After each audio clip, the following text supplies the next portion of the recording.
Hey there. So today I'm going to show you how to section hair to get better results in your haircut. Now for sectioning, I'll often use more of a haircutting comb. This is a YS Park comb, and I tend to use the wide teeth. Traditional sectioning pattern is just combing the hair back and then achieving 4 quadrants.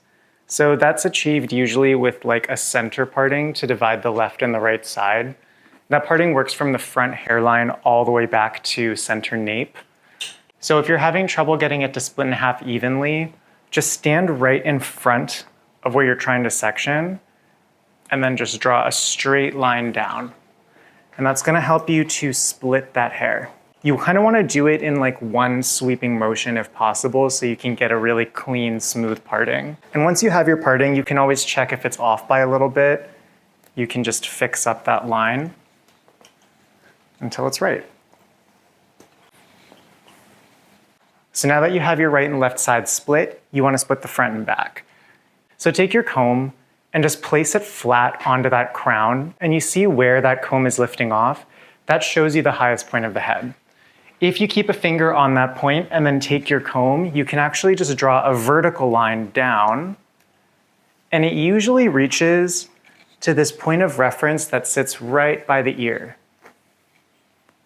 So you can see that's where you'd split the front and back. And this is an important section because it's also where the hairline rounds, so we'll often get holes and you can lose a lot of your haircuts just in this area. Another way that you can split the front and back is once you have your point of reference, you can actually comb the hair down with the wide teeth, stand in front of that section, and then just blouse it by lifting the hair up.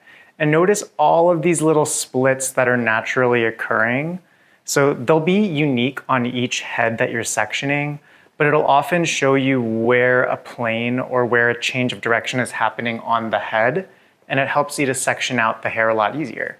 And once all your sections are mapped out, if you just want to stick to the 4 quadrant sectioning, you can take these silver flat clips, and then I like to clip with the teeth facing up so that the hair kind of just falls into the clip. So you just want to comb the section into place, take your clip, and with the teeth facing up, allow that hair to fall right into the sectioning clip. And that's a really nice way to secure the hair without tying it up into a knot or anything that's too secure.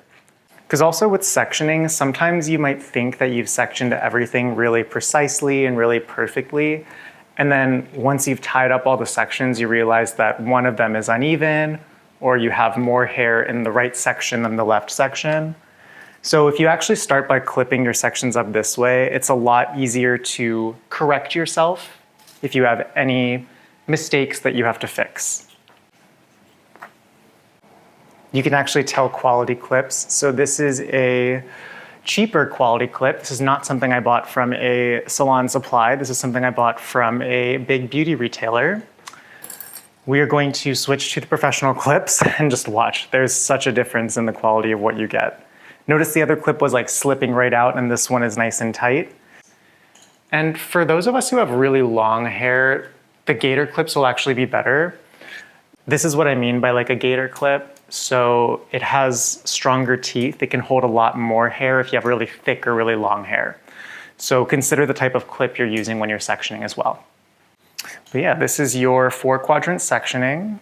So you can see you have your front and back as well as your sides sectioned out. So now that you know how to get the front, back, and side sectioned out, let's take it a step further. We're going to separate the top and the crown areas. So whenever we're layering hair, it's really important to know about the different areas of the head.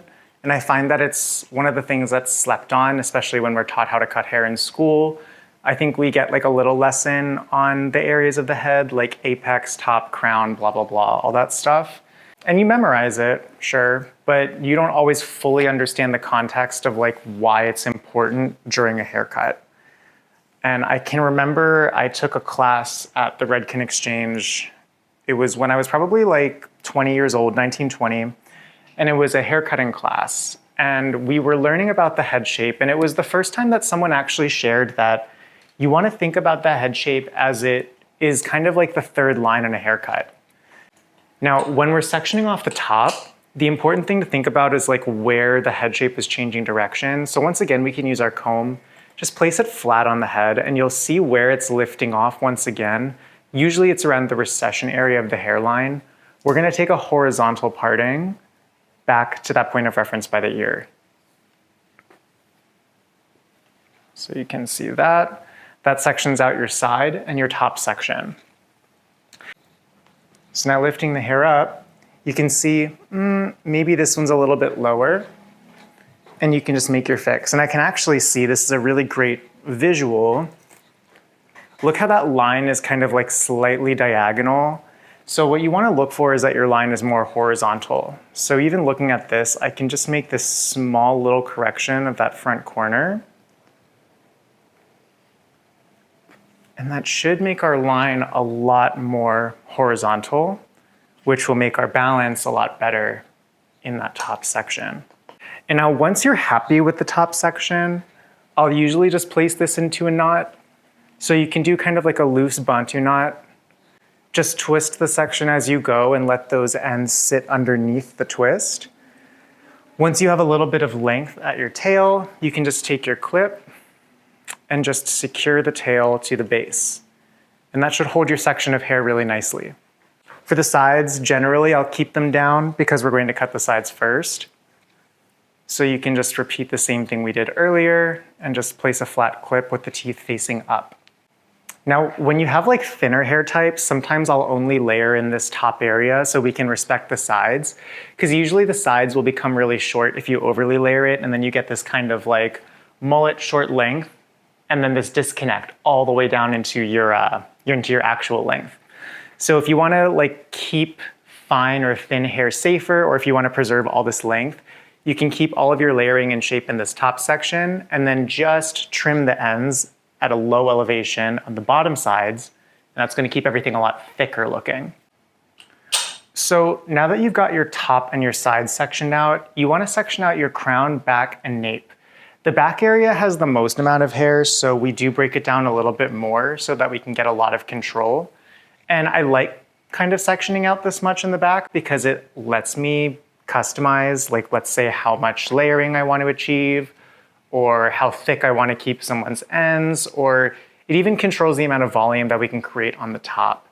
So what I'm doing now is I'm just continuing that parting from the front, that horizontal parting, working it all the way around the head to separate the crown. And we'll turn this. So now draw that horizontal line all the way to center back.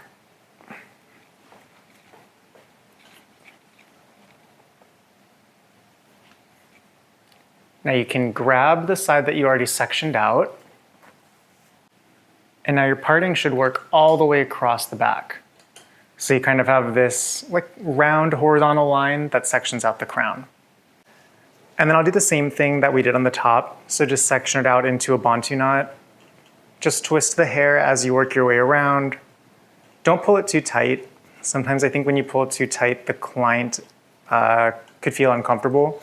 Especially if they have straighter hair types, it's a lot of tension on the scalp, so just be careful with that. And then don't forget to use your clip to secure the tail. Now to finish the sectioning, you just want to separate the back and the nape.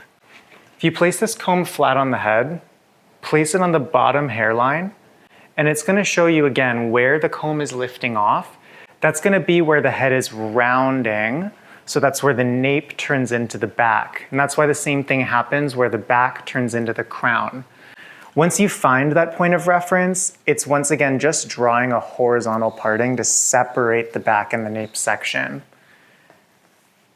Okay, once you're happy with your section, just put it into a bantu knot.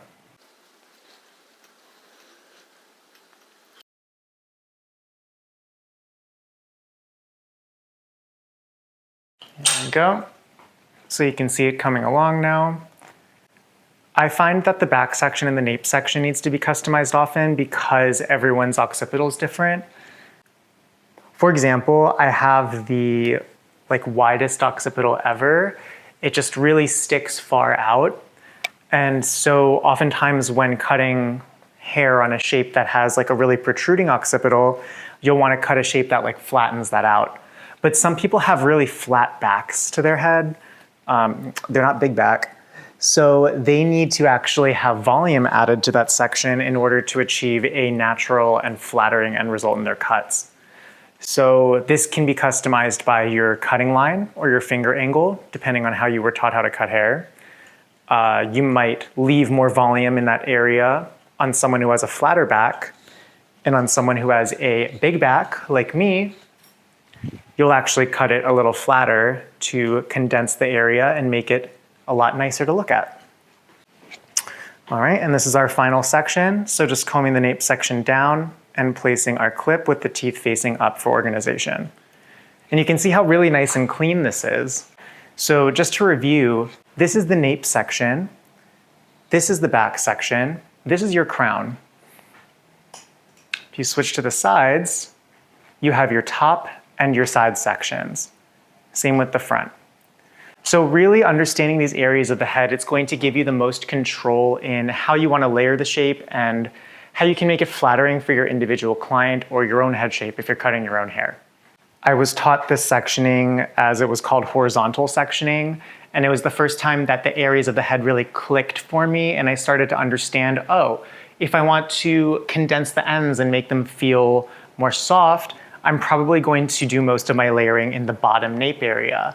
But if I want to keep it really thick in the bottom area, maybe more of the layering needs to happen in the crown. And if I want to create something that's balanced, I'm going to create a consistent connection in my layers from the nape all the way to the crown. So that's when I really started to think a little bit more about my haircuts, and instead of just like following directions and just getting an end result, I started to know how to shift it and customize it based on the hair I'm working with. So don't forget that you have elevation in a haircut. It's how you lift the hair. You've got your cutting line. That's where the scissors are going to close. And the final thing to think about is the head shape. So what's the line of the head? Is it round, flat, hard, or soft?